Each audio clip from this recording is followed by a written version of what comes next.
Already been a bit late, so sorry about that. So Chaitanya Prabhu is a renowned monk, author, a life coach, and a mentor and guide for many devotees around the world. He's got a prolific background when it comes to connecting with the business professionals, students, entrepreneurs all around the world. He's a regular speaker at large organizations like Microsoft, Salesforce, and also some of renowned universities like Yale, Stanford. And he regularly travels extensively around the world. Right now he is visiting US, Canada, and he's going to be with us just for 2 days. He'll be leaving on Monday. We actually got him directly from the airport to be here with all of you. And he's written over 30 books. Many of them are very practical and addresses a lot of the contemporary issues. If you see his Instagram social media handle, you'll see how up-to-date Prabhu is. Sometimes I get to know about world news through Prabhu's social media handle. So let's give a big round of applause to welcome him.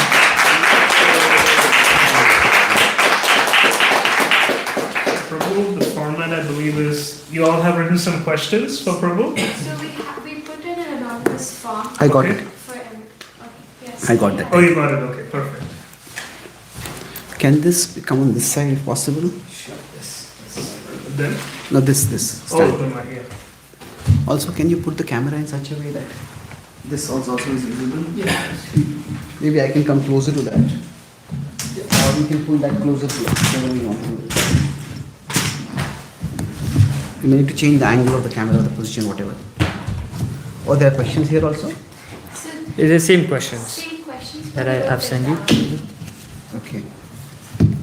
Namaha Nama Om Vishnupadaya Krishna Prishtaya Bhutale Shrimate Bhakti Vedanta Swami Iti Namine Namaste Saraswati Deve Gauravani Pracharine Nirvishesha Shunyavadi Paschatya Deshatarine Vancha Kalpatarubhyascha Kripa Sindhubhya eva cha Patitanam Pavanebhyo Vaishnavebhyo Namo Namaha Jai Shri Krishna Chaitanya Prabhu Nityananda Shri Advaita Gadadhara Shri Vasadi Gaura Bhakta Vrinda Hare Krishna Krishna Krishna Hare Hare Hare Rama Rama Rama Hare Hare.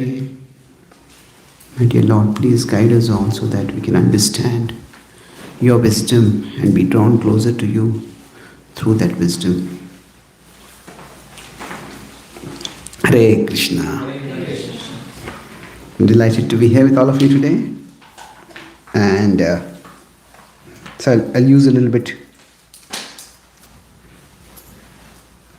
I'll write or draw certain things to explain a few concepts. So here, I already had gone to some of the questions. I'll start with a few questions, and if you have any follow-up questions based on what I'm speaking, feel free to ask them.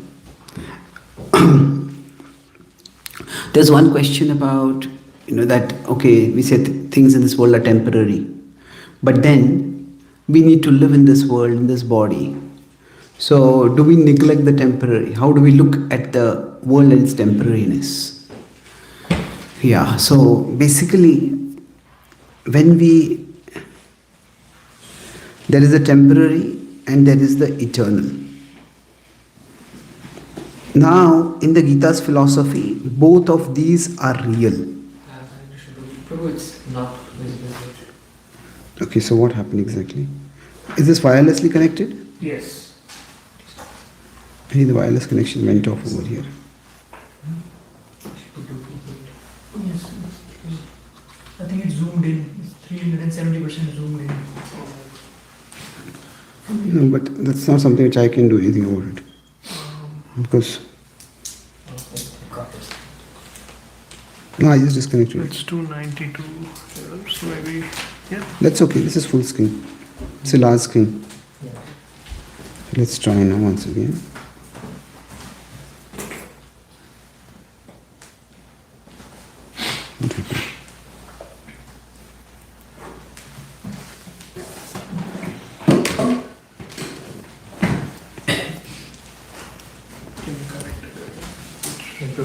Sri TV? Is it Sri TV? Yeah, it's saying it's correct. Yeah. Yeah, okay, let's see. So, nasato vidyate bhavo, na bhavo vidyate satah. Ubhayor api drishtonta swanayo satadarshi. Krishna says, Ubhayor, there are two truths. The temporary is also true, the eternal is also true. So, but there are two ways in which this could work. That the temporary can take us toward the eternal, or the temporary can take us away from the eternal. Right now, we live in the temporary world. And there is no way we get to the eternal. If we are here right now, there is no way like this to go to the eternal world. We can't turn away from this world to go to the eternal world. We have to go through this world to get to the eternal world. And that's why the temporary is also important. But in terms of hierarchy, it is the eternal that is more important. So, does the Gita teach pessimism? It can seem like that. But it's not that simple. It is, for example, the Gita uses the word dukkhalayam. This world is a place of distress. But what does that mean? If we take it literally, at the start of the Gita, Arjuna is in tears. And somewhere in the middle of the Gita 8.15, Krishna is telling, this world is dukkhalaya. So, Krishna could have said that, Arjuna, you are in tears, and now I have established how this world is a place of tears. So stay in tears. That's not the message of the Gita. In fact, by the end of the Gita, 1873 if you consider, Arjuna has become composed. Arjuna not just become composed, Arjuna has become confident. So it's fascinating that a message which is supposed to be pessimistic, apparently, actually removes Arjuna's grief. So how does that happen? So the seeming pessimism of the Gita is that there is some level of unavoidable distress in the world. So the distress the Gita talks about, I like to use the acronym IAS for this. IAS is a competitive Indian exam, many of you might know about it. So there is some distress that is inevitable. And this is the distress we all need to learn to live with. So this is endure or tolerate. For example, in some parts of the world, like Canada, the weather sometimes gets extremely cold. In some parts of India, like Rajasthan, or some parts of Africa, it becomes extremely hot. That's something we need to tolerate. Some distress is unavoidable, and that needs to be tolerated. So this is the import of 8.15. But then there is some distress that is avoidable. And this distress should be avoided. For example, Krishna talks about this in 5.22 in the Bhagavad Gita. That when we indulge in our senses, that leads to distress. Somebody takes too much alcohol and they become addicted and they have health issues and they have financial issues and they have relationship issues. All that is self-created distress. And this cannot be attributed to the nature of the world. So the Gita gives us guidance, it gives us wisdom, it gives us insight by which we can actually avoid this strength. It gives us the insight and the strength so that this distress can be avoided. And there is a third kind of distress that is actually a strengthening distress. There is pain that we go through which actually makes us stronger, which makes us wiser, which makes us purer. This Krishna talks about in 1837 in the Bhagavad Gita.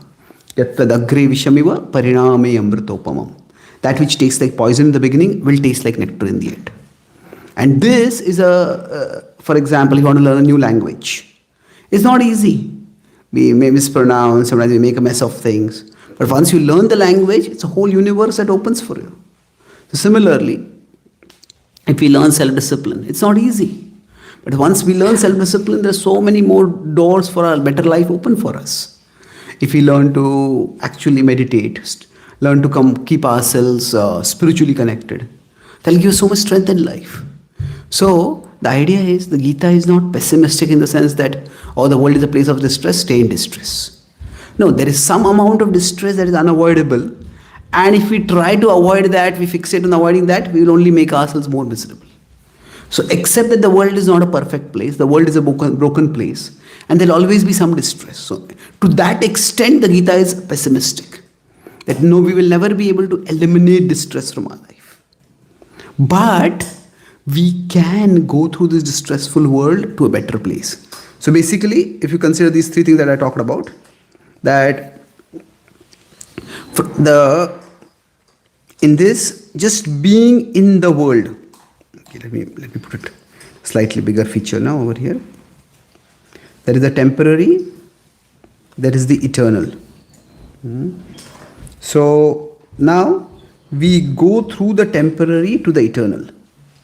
So while we are going through the temporary, now whether we are going upward or whether we are going downward, there's certain amount of distress that will be inevitable while we are in the world. So let me put a slightly different color over here for this. Okay. So as long as we are in the world, this distress is inevitable. Whether a person is a materialist or a spiritualist, everybody will face some distress. A theist or non-theist, everybody is going to face some distress. So that acknowledging it and acknowledging its unavoidability, to that extent the Gita is saying there's some distress is unavoidable in life, it's inevitable. But this distress is avoidable, going downward. Going away from the eternal, this is, seems initially enjoyable, but it will create distress in our life. And that's something to be avoided. So somebody can have unrestricted sexual indulgence, and that might give them some pleasure, but that can lead to loneliness, that can lead to lack of any close relationships, that can lead to eventually social disruption, that can lead to low self-worth, apart from all the biological, moral and spiritual reasons. A person, if they start losing their attractiveness as they get older, now who am I really? What is my value? So there's a poison that comes in this world also which is unavoidable. Which will come, but it is avoidable if we don't indulge in that path. And moving upwards on this path also requires some suffering. But this is strengthening suffering. This is purifying suffering. So the Gita is definitely not a pessimistic book in the sense that, oh, you are in distress, stay in distress. Or this is all temporary, don't care for it. No, the Gita is saying once we understand something is temporary, change the way we engage with the temporary. Change the purpose for which we are engaging with the temporary. So we care for our body so that we can use the body to care for our soul. We care for our physical well-being, our economic well-being, so that we can focus on Krishna. So, in the Vedic tradition, there were kings. The kings would try to keep some political stability, so that when there's some political stability, people can focus on the spiritual. When there's too much disorder, Krishna says, I come to establish dharma in the world. Dharma samsthapanarthaya sambhavami yugege. So Krishna is setting the temporary also in proper order, so that we can move towards the eternal. Okay? What does Krishna feel when he sees me? Is he silently upset but does not intervene to respect my free will? I was in America last year. I was traveling. I was being driven by one devotee, devotee son. He's a young adult now. So he was telling me that we drove together for many programs, and he had a lot of interest in English literature. I also had a lot of interest in English literature, so we bonded over that. So one day he told me that I feel as if my parents don't love me at all. I said, I was staying at his place. I said, I see your parents, they really care for you. He says, yeah. He says, but it's like I feel that they care for a future version of me. and they're just tolerating the present me till the future version comes out.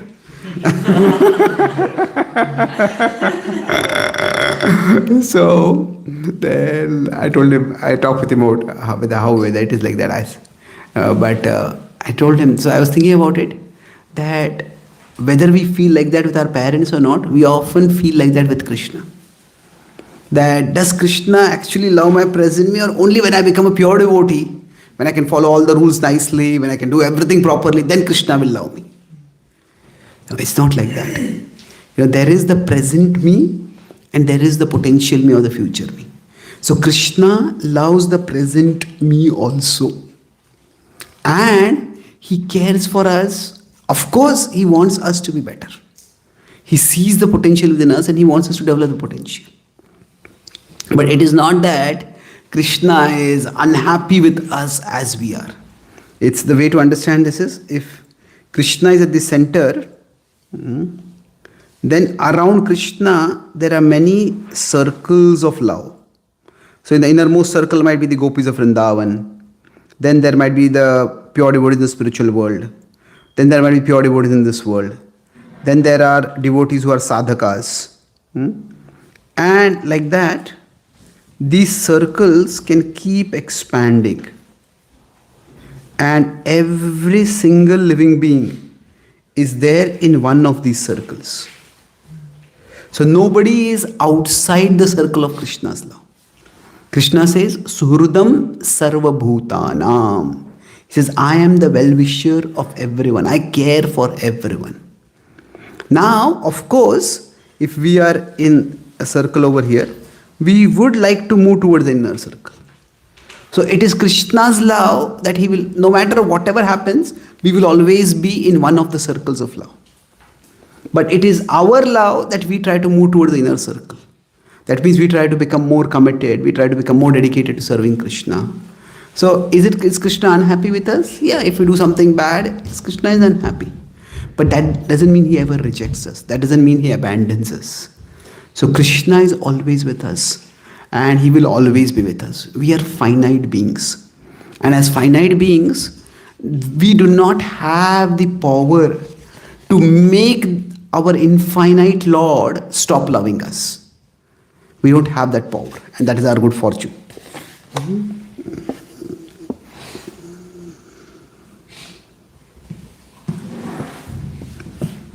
How to protect ourselves from getting false pride in USG? What is USG? What is the difference between false pride and false ego? Okay. This is very clear handwriting, but it's not clear what is the word. Yeah. You know what is it? What is it written? USG? Us.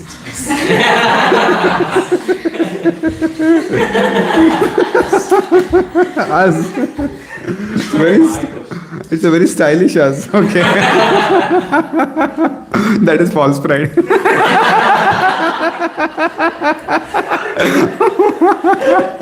I'm joking. Now, in general, pride is just something which everybody can experience. Now, there are different words. Somehow the meanings of word changes. Like say for nowadays, the word wicked has got a very positive connotation. Like young people may say, oh, it was a wicked party. Wicked means it is a very good party. A great party. Or I saw in a medical book, like example, if a newborn baby gives a lusty cry, that indicates that it has a healthy lungs. So lusty means energetic. So the words have changed their meanings with time. So the word pride, it's on a spectrum. On one side is honor. The other side is arrogance. So you may have seen like there's hotel pride, hotel executive pride. I traveled across the world. I have never seen any hotel arrogance till now. Is it? So the idea is that we all need a sense of self-worth in life. The world is so large and we are so tiny, and nowadays with social media everything, we feel we are compared with everyone in the world. So it's natural to feel insecure. And quite often, what is the opposite of pride? What we are taught? Humility. So, while this is true, this is only incomplete. Actually, there are not two but three elements involved in this. Like you could say, it's our vision of ourselves. How we look at ourselves, there will be a pendulum in that. On one side is ego. Ego, pride, arrogance, there's something similar, but I'll look at it. One side is ego. The other side is not humility, it is insecurity. So ego is where we think we are better than what we are. And insecurity is we don't believe that we are as good actually as we are.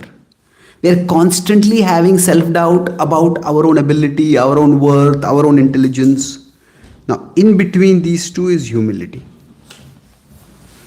In Srila Prabhupada's Pranam Mantra, we have Nirvishesha Shunyavadi Paschatya Deshatarine. So, ego is Mayavad. Basically, I can do everything, I am everything, I am God. That is ego. On the other side is insecurity, which is I am nothing, I can't do anything, I am nothing. This is Shunyavad. But humility is that Mamaivam Sho Jiva Loke. So I am something, I can do some things. So quite often when the emphasis is don't have pride, don't have ego, and that is not explained without this differentiation, in the name of giving up pride, we end up with insecurity and self-doubt. And that is just as damaging as ego. Sometimes it can be more damaging. Generally, ego will be in Rajoguna, insecurity will be in Tamoguna. And tamas is worse in many ways. So humility is actually Sattva-guna. Now humility, if it is accompanied with God consciousness, that's even better. It can take us towards Krishna. So how do we give up ego? How do we protect ourselves from ego? It's not by going towards insecurity. It is by remembering two things. So generally, basically what happens is ego comes from our abilities. Generally we get ego from what we are able to do. Our ability, oh I am good at this, I am so good at that. And insecurity comes from our inabilities. So it's that we may not be able to do something at all, and whatever we are able to do also we may feel that I am not able to do it as well as I would like to do. So now, for us, when there is humility, it means that we see that our abilities come from God. That Paurusham Rishu Krishna says, I am ability in human beings. So the way we protect ourselves from pride is not by denying or downplaying our abilities, but it is by remembering that our abilities come from Krishna. They are gifts given to us by Krishna. And to the extent we remember that, every time there is some special thing we are able to do, instead of becoming intoxicated with how clever I am, how good I am, how smart I am, we'll feel grateful to Krishna. That Krishna is using me. That Krishna has kindly given me this ability, let me use it. And our inabilities, they can remind us that I am not God. What I have has come from God and I am not God. So these two things. So rather than thinking, when we find that, okay, I am not able to do something and someone else is able to do it much better than me, so that will lead us to insecurity if we just fixate on that. But if we remember that, okay, I am not God. God has given different people different abilities. And I will use the abilities that I have. I will play the part that I want to, that I can play. And Krishna has a part for everyone in his plan. So, because Mamaivam Sho Jiva Loke Jiva Bhuta Sanatanaha. We are always parts of Krishna.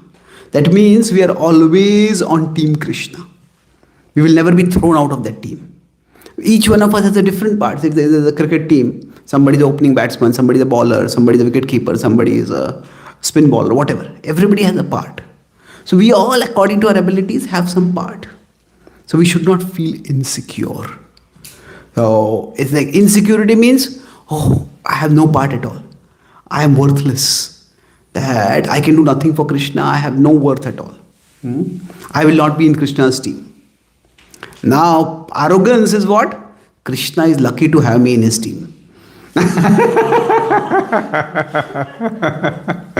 So humility is I have a part.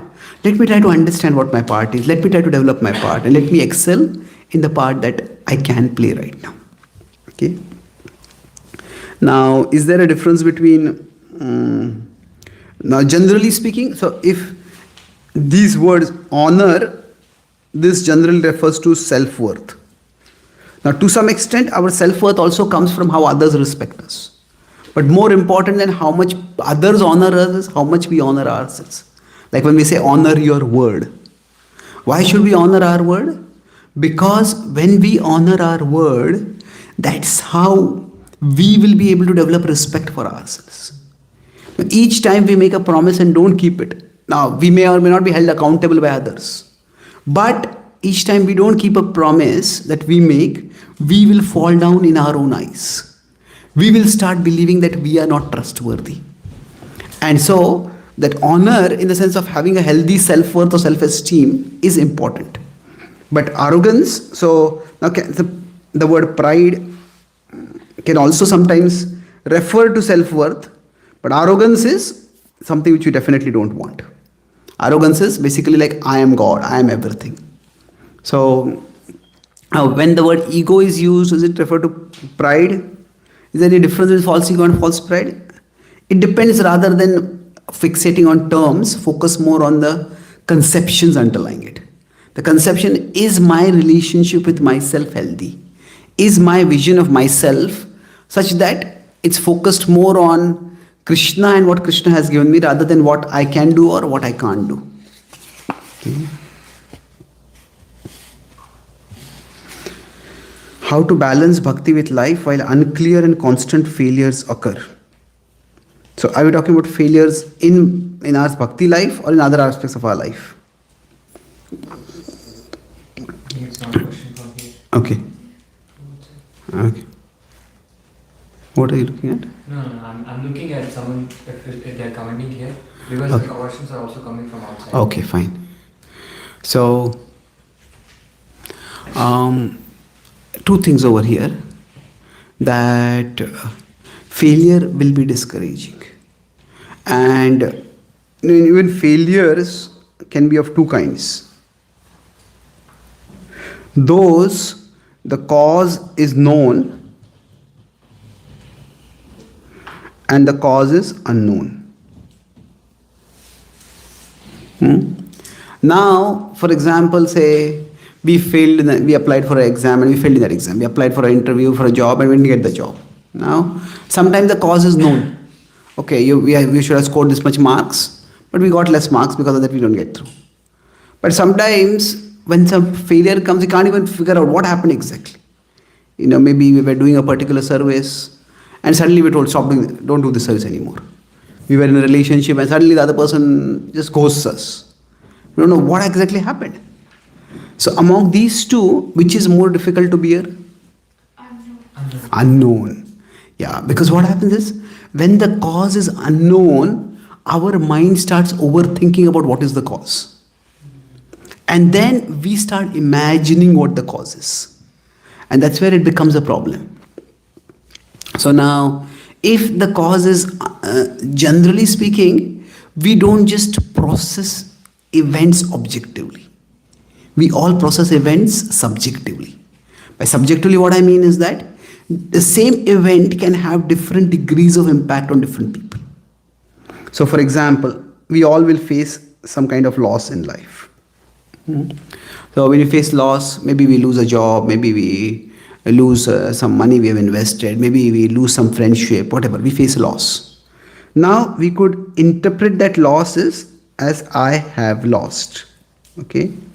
I applied for this job, it didn't work out. I wanted to do this service, it didn't work out. Now it is objective. You could say this is reading in Sattva. When the mind is peaceful, okay, I lost it. It is stressing, but life goes on, there will be other opportunities come. But a more damaging would be, I am lost. Here, we are not just lost a possession or opportunity, we feel as if we have lost direction in life itself. This is much more damaging. This is in Rajas. The most damaging is, I am a loser. This is in Tamas. So when somebody starts interpreting something like that, I am a loser, that can be toxic. It's tamasic and toxic. So when this happens, sometimes people may even want to just quit everything. So for us, now why would somebody think that I'm a loser because a particular relationship didn't work out, a particular job didn't work out, a particular opportunity didn't work out? Because their self-worth is too tied to that particular thing. So for us, to the extent we are practicing bhakti, bhakti is not just another activity that we do along with all our activities in life.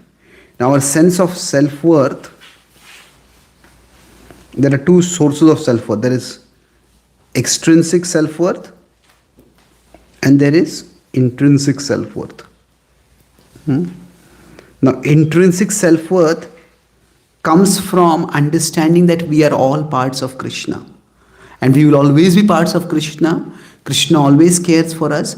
Therefore, we always have spiritual value.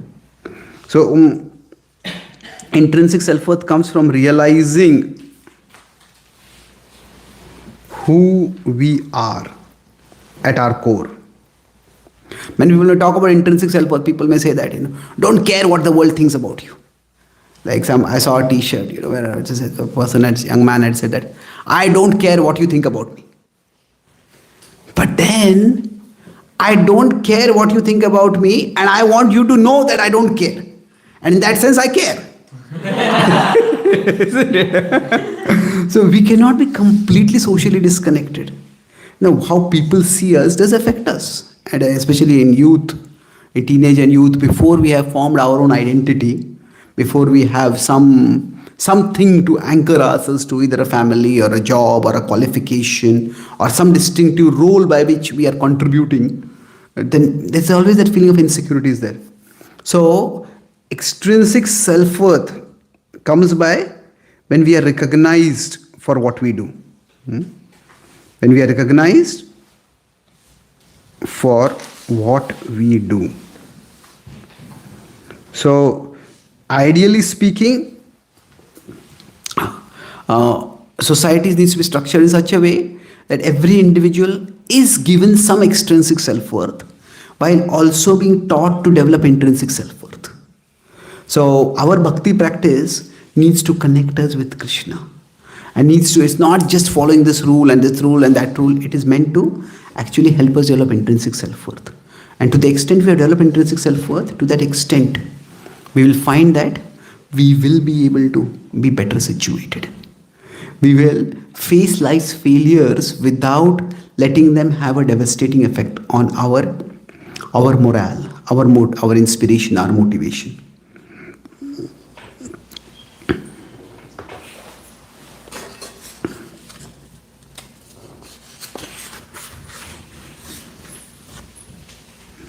How to attain Krishna Bhakti in this life before old age? Which element gives momentum in Bhakti which leads to Prema Bhakti? When I know, I'll find out, I tell you. I think, we are too worried about the goal. It's like Bhakti is about a relationship. It is the joy is in the journey also. It is not that Krishna becomes enjoyable when we become pure devotees, and till then it's all miserable. No, it's a relationship, and that relationship is possible right now. It's not that Krishna will love us when we become pure devotees. Don't worry so much about developing pure love for Krishna at the end of this lifetime. Just understand it's a relationship and try to build that relationship. Now, how do we build a relationship normally? Well, generally, first is we spend time with that person. So, our chanting, our reading about Krishna, or worshipping Krishna, the way we spend time. And if we are in a serious relationship, and even if we are not spending time with that person, we are doing something for that person. Isn't it? If a mother, parents care for the child, parents love to spend time with their small child. And even when they are not with their child, what are they doing? Okay, I'm going to get this toy for my child, I'm going to do this, I'm getting this job so that I can do this. So basically, remembering and serving. That is the way we develop a relationship with anyone. So while we are with someone, we try to spend as much time as we can, cherish every moment. And when we are not with that person, we try to do something for that person. So basically, if we do these things, if we consider it's a relationship with Krishna, and we focus more on the principle of relationship, rather than thinking of it as a race, that it's a race that we have to win. That's a very superficial conception. It's not that when we get to the destination, okay, then the relationship will develop. No, it's the relationship itself is what is constantly developing. So one is, general relationship is done two ways. One is we spend time. And then we do things. We spend time with the other person and we do things for the other person. So look at the various activities of bhakti and which are the activities that connect you most with Krishna. For some of us it may be kirtans, for some of us it may be classes, for some of us it may be worshipping the deities, for some of us it may be chanting the holy names, for some of us it may be reading Krishna's pastimes. So whatever helps you feel connected with Krishna, try to spend time in that as much as you can. And along with that, do things for Krishna. So try to take up some responsibility, do some service. Even if we had all the time in the world, we can't spend all the time with Krishna. Now if we just told read Krishna book or read Bhagavatam or do Kirtan 24 hours a day, or even whatever time you are awake, you won't be able to do that. Because we are young, we have energy, we want to do things. So among the various opportunities for service that we have, try to see what service you would like to do. What service do we have the talent for doing? Of course, within the academy that you're a part of, there are certain things, certain forms of training that will be important for you. Learn those.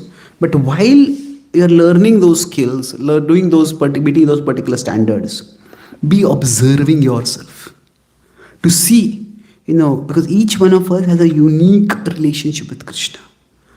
And we follow certain standard procedures, practices. But while following those standard practices, we all need to be observing ourselves to develop our personal relationship with Krishna. Okay? Prabhu, sometimes it happens that since we are trying a lot of different things, and we like all of them. So how do we know that which one is for us?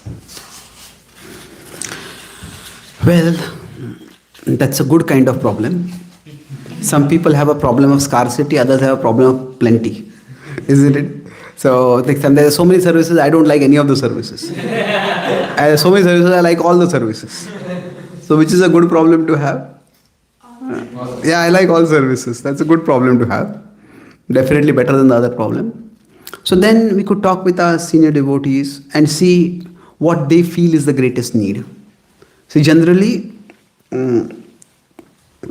whenever we are functioning, there are these two things which are there. There is our interest or our inspiration.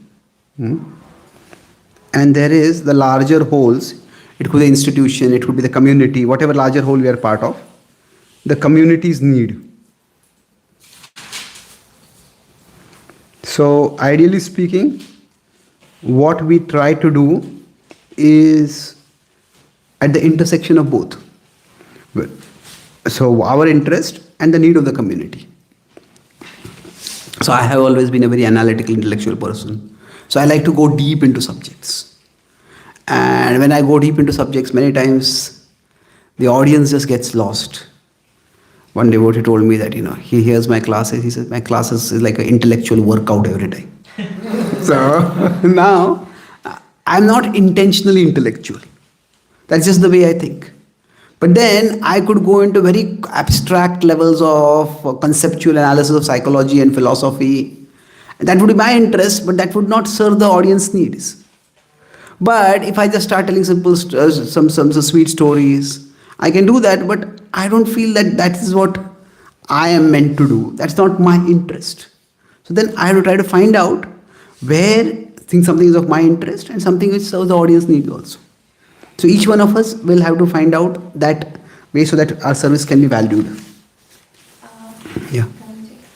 So I have a question related to the previous Yeah. that you were mentioning, where the circles of love.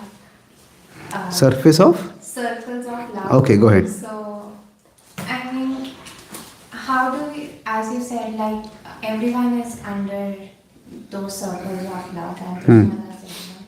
So, if someone wants to go to the inner circle, like, is that wrong? And what's the difference? Because if we are saying that Krishna, in the outer circle, Krishna loves someone less, then how do we understand Krishna's impartiality also? Well, I would say it's not so much loves less as I put it. It's something. It's like it's not that simple. Say like all parents love their children, but will parents trust their children? It depends. If a 3-year-old mother, if a mother of a 3-year-old says, "I trust my child," then the government authority says, "We don't trust you." Isn't it? Isn't it? The mother will love the child, but the child is not trustworthy at that time. Not because the child is bad or evil. Child is a judgment developed at that time. Isn't it?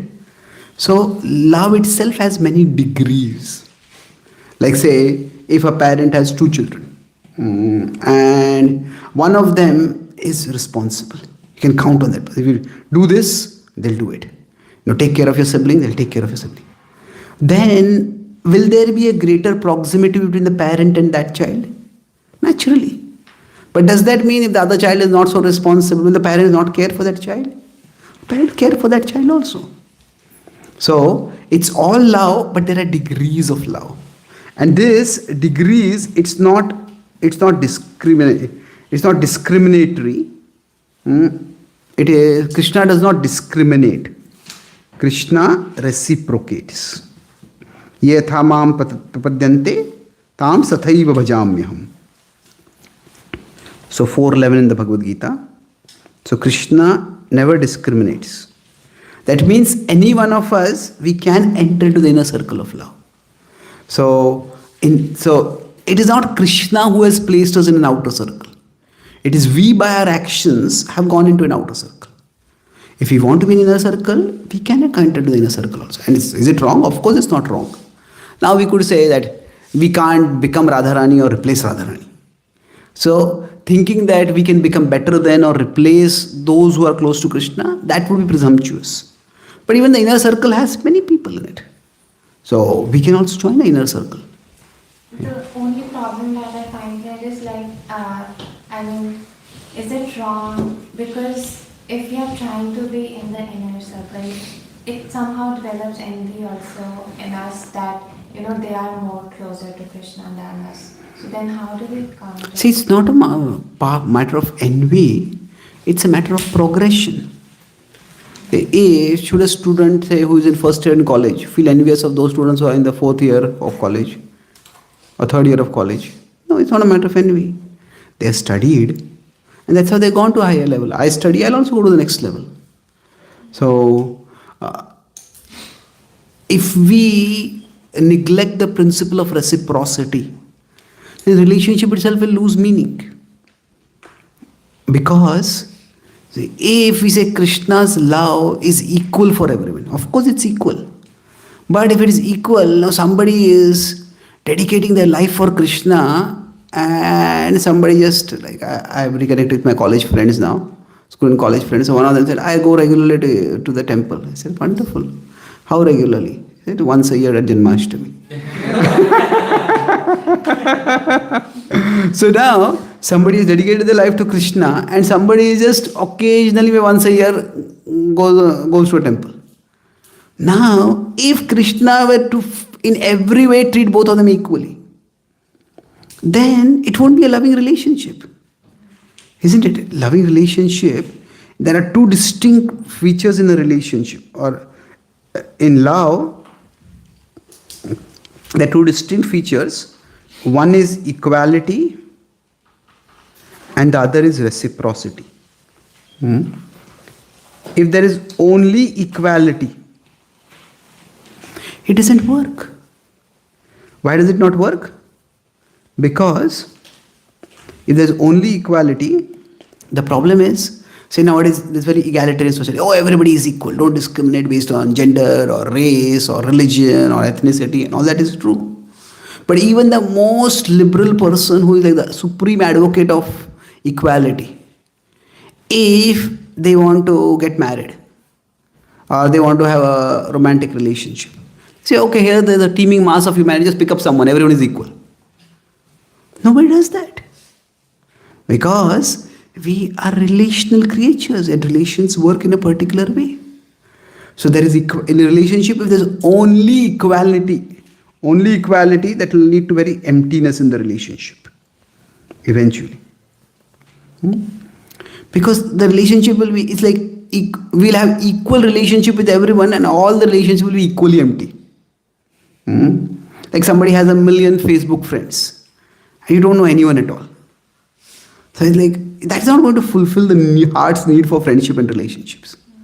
So equality, only equality doesn't work. This is only reciprocity. Without equality, that will lead to discrimination. Now, you have not done anything for me, so I don't even acknowledge your existence. So in real relationships, there has to be a balance of both. So Krishna offers equal opportunity to everyone. And he reciprocates with everyone based on how they take the opportunity. So the equality is in providing opportunity. Krishna is present in the hearts of everyone as the Paramatma. Sarvasya chaham hrudi sannivishtu. He's there in everyone's heart.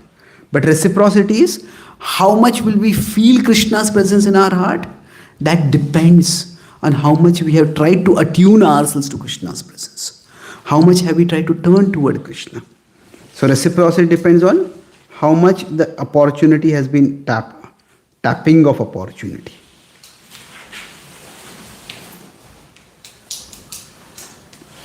Did I answer your question? Thank you.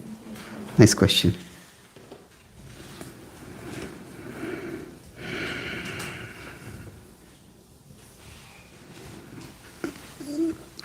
How to maintain consistency in bhakti with so many uncertainties about job, marriage and future? What future holds for us? How to balance all these together? Yeah, so consistency may not always be possible. That's why if we can't be consistent, we can be resilient. Consistent means I'll always be at a particular level in my practice. This is consistent. But resilient means if I can't be here, if I go down, I'll come up again. If I go down, I'll come up again. So we can try to be resilient because life is difficult. And sometimes certain areas, certain activities they just become overwhelming. Certain demands, life puts certain demands on us, which we may not always be able to balance with other areas of our life. Some things become important at particular times. That's okay. So what do I mean by resilient? That rather than thinking of spiritual life, bhakti or spiritual life, we don't have to look at it digitally. Digital means this is spiritual, above this is non-spiritual. If I cannot do this, then there's no spirituality. Rather, have a more analog view of spirituality. Analog means what? It's a range. So each one of us can decide in our spiritual practice, in our bhakti practice, we can have an aspirational level. Aspirational level means these are what maybe I would like to read Bhagavad Gita every day, read scripture every day for 1 hour. I would like to hear some classes. I would like to complete my mantra chanting early in the morning, whatever. We can have an aspirational level. and we can have a non-negotiable level. No matter how busy life becomes, maybe I'm going to come for a weekly program, or I'm going to do these many rounds of chanting. I'm going to do at least this much. So try to have a range. We would like to be at the aspirational level, but if we can't be, we don't have to go from there to zero. Have some non-negotiable level. And this we can apply not just in our spiritual life, in other areas of life also. With respect to our job, for example. Sometimes, we might need to spend a certain amount of time on the job because it's an urgent deadline and we may have to spend more time. So sometimes that's what is required. So that could be a high level. But then we shouldn't be doing so little in the job that we get fired. We shouldn't be doing so little in the job that we are like a parasite on the company where we are working. Where we are taking money from them, but we are not doing anything for them. So there should be a non-negotiable level. So if you see this as a spectrum, it's an analog vision of spirituality, then it becomes easier to balance. Because if all the areas of my life I want to be at aspirational level, it's just not going to work. If I'm a speaker, for example, and I have late night programs, and after that people want to talk, I'm going to meet them only once a year. If I say I want to talk with them, and then I want to wake up early in the morning also. So if I sleep late and wake up early in the morning, I can do it once, twice, thrice. But if I have to every day I want to do it, they say we can't burn the candle on both sides. We'll collapse. And we have to decide what needs to give when. So each one of us will have to have that spectrum, and we function accordingly.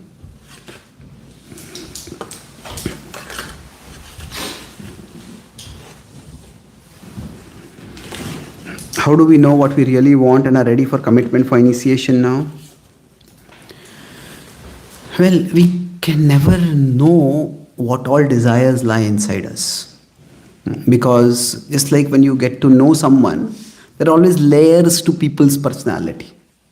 And we might know someone for 5 years or 10 years, and then we come to know something new about that person. The same applies to ourselves also. If we are observant, we can come to know something more about ourselves also. So what we can do is, when we talk about our desires are also multi-level. There are surface desires. Surface desires means, I see somebody somebody's got a new phone, I also want a new phone. Somebody is having this kind of clothes, this kind of hairstyle, this kind of this, I want to get that. This largely the desires are. Surface means from outside they have come in. And there are deeper desires. And below there are the deepest desires. So deeper desires are more what come from inside out. Deepest are, they may take a long time to come out for us to discover also. So right now, our desire for Krishna should be strong enough that we are convinced that we will stay connected with Krishna at a non-negotiable level of practice, no matter what happens in our life. So now, will that desire stay just as strong for the rest of our life? No, nobody can guarantee that. But desires don't exist in a vacuum. Desires can either be made strong or they can be made weak. So if we stay in the association of devotees, if we are practicing bhakti, our desire for Krishna will stay strong and it will become stronger. And if we just give up the practices of bhakti, give up association, the desires will become weaker. So in that sense, what we can say is that if our particular desire is strong right now and it is based on a certain level of philosophical understanding, then it is reasonable that we will be able to maintain that level of desire in future also. And generally initiation should not be rushed into. At least some time we need to spend. Normally the initiation requirement is 1 year or so. Sometimes it's 2 years or whatever. But don't rush into initiation, because somehow we have developed this conception of spiritual life as a race. Spiritual life is not a race, it's a relationship. And somebody may not have initiation and still they may have a very serious relationship with Krishna. Somebody may have initiation and still they may be very casual about their relationship with Krishna also. So that's why don't be, certainly it's a significant landmark in the furthering of the formalization of our commitment to develop our relationship with Krishna. So it's important, but don't make it like a 1-0 thing. If I'm not initiated, everything is useless. The relationship is always developing, whether we are initiated or not. Okay. Well, there are a lot of questions. I don't think I can answer all of them. We'll take one or two more. Do any of you have any pressing questions? For those of you present, I would like to give priority to them.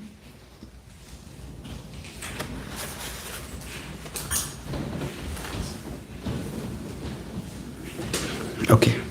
I sometimes find Prabhupada's or other devotees' approach to spirituality dogmatic, which makes me feel guilty and question if this is for me. What can I do about this? The thing is that Srila Prabhupada was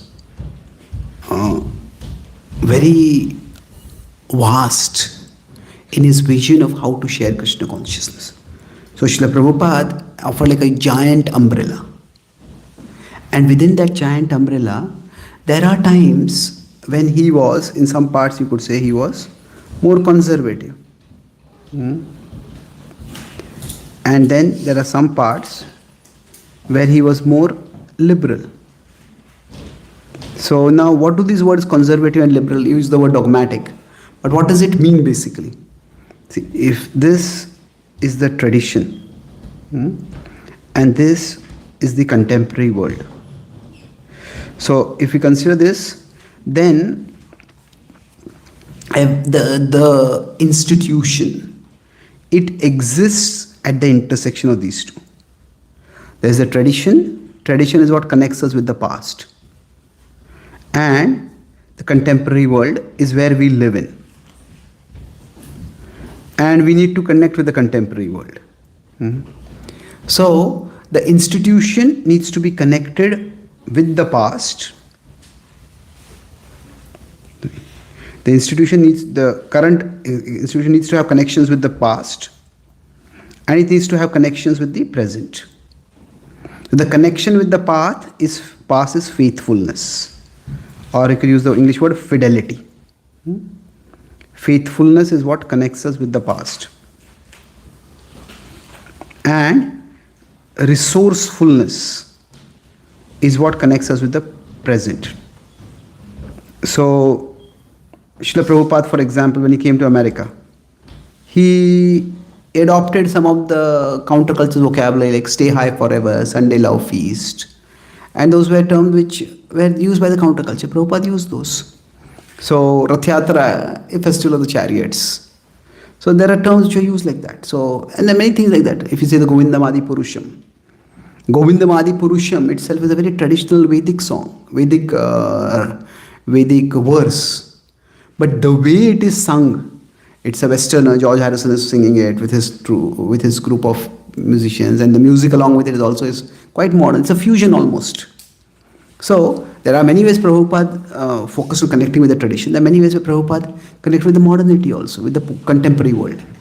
So generally, conservatives are concerned more about staying connected with the tradition. Liberals are more concerned with staying connected with the contemporary world. Now, who is more important? Well, both are required. Every tradition will require conservatives, every tradition will require liberals. Now, if we become too conservative, then what happens? We just become a museum exhibit. Oh, there are a group of people who used to live like that and dress like that and sing like that, and just they're irrelevant. But if we become only connected with the contemporary world, if we become too liberal, then we become a fashion fad. Fashion fad means, oh, today people like this, let's do this. Tomorrow people like this, let's do that. We lose our connection with the tradition. So we need both. We need to have a connection with the past, and we need to have a connection with the present, both. So if we are finding that Srila Prabhupada seems too dogmatic, that's often because we are fixating on certain statements of Srila Prabhupada. But there are other statements where he is also liberal. And regarding devotees, yes, there are different devotees of different kinds. And it is said Srila Prabhupada built a house in which the whole world can live. So Srila Prabhupada's house is so big that conservatives can live inside it, and liberals can also live inside it. But that does not mean that anybody can live in any of the rooms in this house. Those who are a little more liberal minded, they may not be able to live in the conservative rooms. Those who are conservative minded, they may not be able to live in the liberal rooms. And that's fair enough. So that's why initially we look for devotee association. But eventually, as we need to grow spiritually, we need like-minded association. Sajatiya Sangha, like-minded association is needed. So we need to, if we find certain things to be dogmatic, don't think the whole movement is like that or all devotees are like that. Try to focus more on connecting with those devotees with whom we can connect with. Like-minded association means, I say there are three features to this. First is when somebody I could say put it like-minded guide, you can put it. What does that mean? First is we understand their mind. That means the way they explain things, it makes sense to us. Sometimes we ask a logical question and somebody may quote a scriptural verse to give an answer. Well, I already know scripture says that, but how do I make sense of it? Sometimes, so that answer does not really answer our question, or the answer does not satisfy us. So do we understand their mind? That's the first thing. Second is, then they understand our mind. That means when we ask some questions, they don't immediately judge and label us. Hey, how can you doubt like this? How can you question like this? They understand where we are coming from. And third is, they help us understand our mind. Okay, you are thinking like this. Until this point, you're right, but you're overlooking this side. You're overlooking that side. So they help us understand our mind. So if you can find even one or two people like this, it's extremely fortunate. So it is eventually our responsibility to find like-minded association. But initially, if we find some devotees classes or some aspects of Srila Prabhupada's teachings something you're not very comfortable about, then we don't have to immediately think that reduce Krishna consciousness to this and I have to accept this only. And if I don't accept this, I'm a bad devotee. Not like that. There are many aspects of Krishna consciousness and we can focus on those which help us come to Krishna in a way that is faithful to our head and our heart.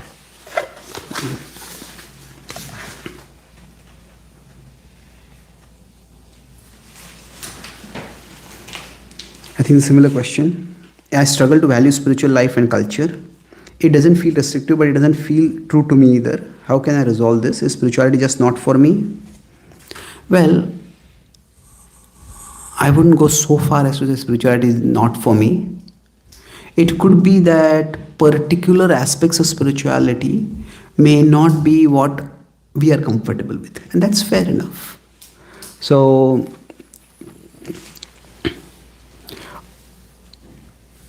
if we, rather than thinking of spirituality as one or zero, explore spirituality. Explore that in Krishna consciousness also there are many different manifestations of Krishna consciousness. I travel across the world, so each temple I go to, I stay for 2-3 days, I interact with the devotees and leaders over there. Every center has its own ethos.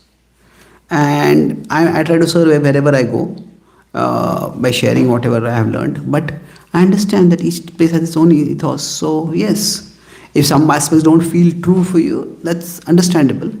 But then can we say that nothing of it feels true to you? So if whatever feels true, you can focus on that. And whatever doesn't feel true, instead of simply rejecting that right now, maybe make a time-bound commitment to explore. Because sometimes our feelings can also be unreliable. There are so many things which are bad for us, which feel attractive. And there are so many things which are good for us, which just don't feel attractive. So we can't discount our feelings. With respect to our feelings, there are two extremes. One is rely exclusively on them. That if I don't feel good doing something, I'll not do it. If we'll do like this, then we'll never be able to do anything worthwhile in our life. Because even the things we like to do, we won't like them all the time. Even if somebody likes music, for example. It's not that even top musicians love everything about music all the time. They may like music, but then sometimes some particular song is not being composed properly, some particular way they're not able to perform. I think it can be frustrating.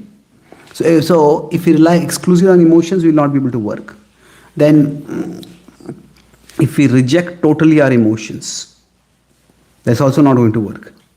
So emotions, how do you see our feelings? They are as one source of information. Don't make them the sole source of information, and don't consider that they have no information in it at all. So yes, it may not feel true to me in this particular area, but maybe by the practice of spiritual life, I am changing for the better in other areas of my life. Yeah, maybe chanting a mantra so many times, or worshipping in this particular way, or wearing this kind of clothes doesn't feel true to me. Okay, maybe it may or may not be.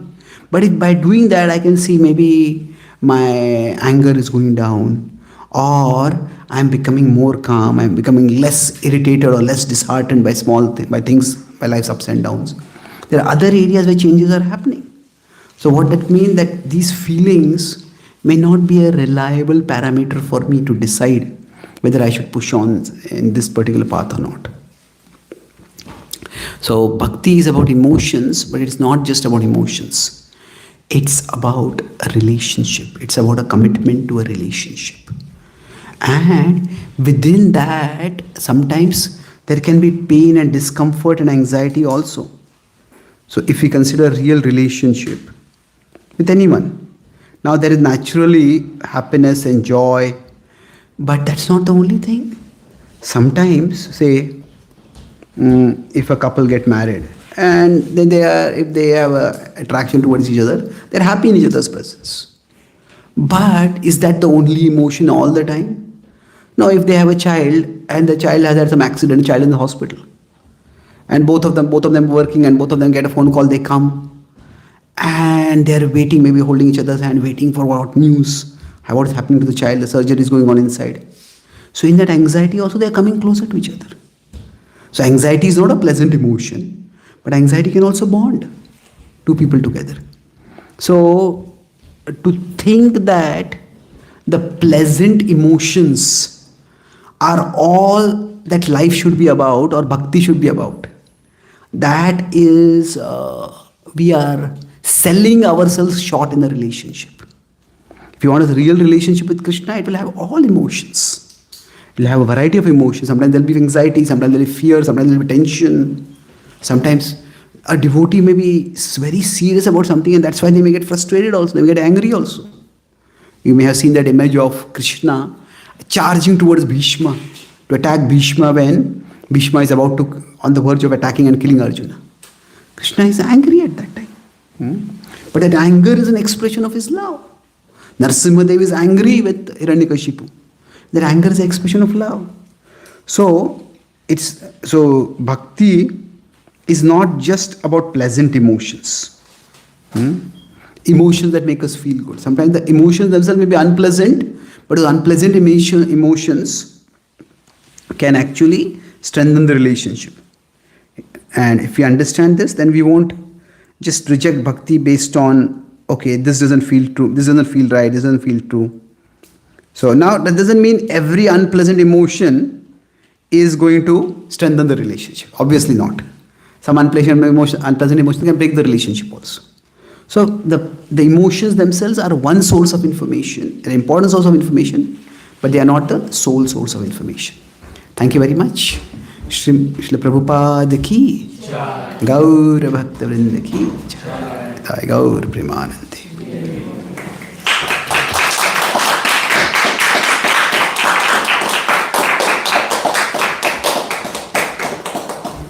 Thank you, Prabhu. Thank you so much. I think we heard some profound answers for a lot of these questions. Thanks to all of you for putting together a good set of questions to make this time fruitful. So this is the first event of Prabhu's trip to Toronto this time. He is scheduled to speak for 2 more events at our temple. That is tomorrow evening, Saturday 6:30 p.m. We'll be at the temple hall, and then our weekly Sunday feast program, again 6:30 p.m. at the temple hall. There are a few other events happening within the GTA. The details are on the temple group. So if any of you are interested you're welcome to attend all these events. If you, thank you all once again. Can we show our gratitude and appreciation?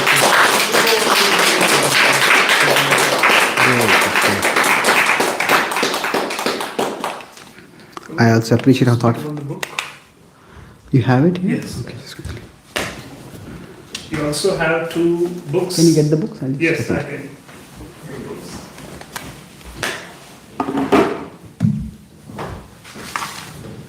So I have written some 30 books. These are my latest books, 2 books. This is for like some of the questions about balancing various aspects of life.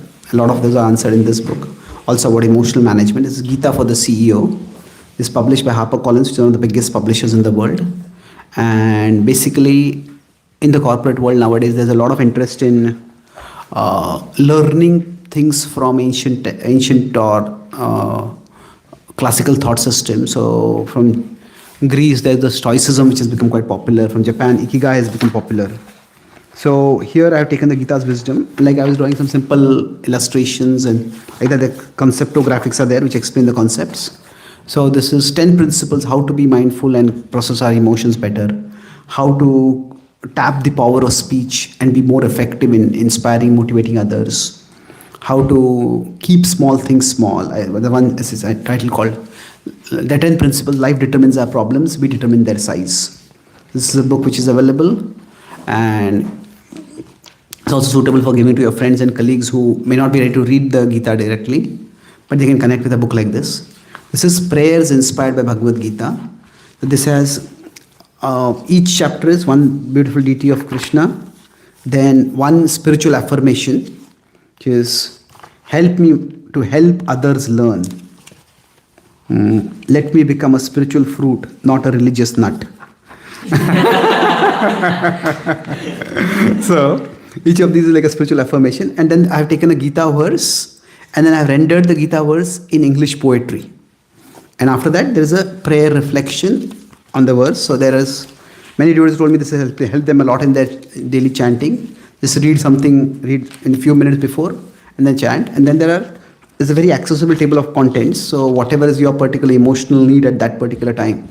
There are prayers when we are feeling spiritually dry or disconnected. There is prayers when we are feeling lost and disoriented in life. There are prayers when we are feeling lonely or abandoned. There are a special number of prayers when our cravings are rising and we feel that our desires are driving us in an unhealthy direction.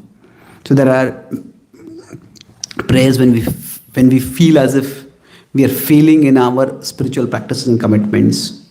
So that these 2 books are available.